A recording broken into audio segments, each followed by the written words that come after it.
I'm Brittany Johnson, and this is Looking Back, where we look back at what happened in East Idaho this week in history.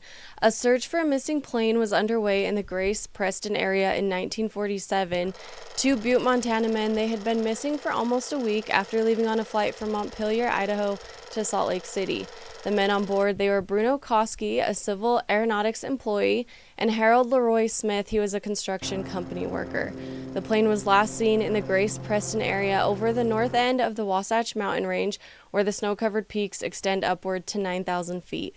Private pilots from Idaho and Utah were all searching for the men. Moving ahead to 1952, some youthful joyriders is how the paper described them. They stole a car but ended up returning it to its owner. Sheriff Howard Schaefer, he was on patrol in Rigby Sunday night around 10 p.m.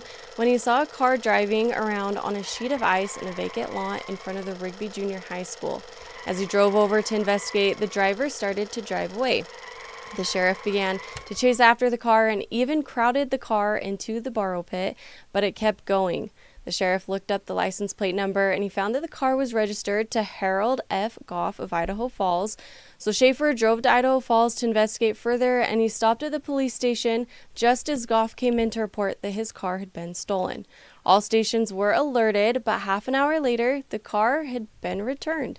It was found parked in front of the Goff home. In 1977, Pocatello police, they recovered the remains of a homemade bomb that exploded inside the men's bathroom of the LDS seminary building near Highland High School. The one-story building of classrooms and offices is sustained an estimated $200 in damages. The blast happened at 3 p.m. and shattered a urinal and blackened walls and mirrors with smoke. Two witnesses said that they remember seeing two youth believed to be about 18 years old walking back and forth in front of the building several times and looking through the glass doors minutes before the explosion. Nobody was injured in the blast.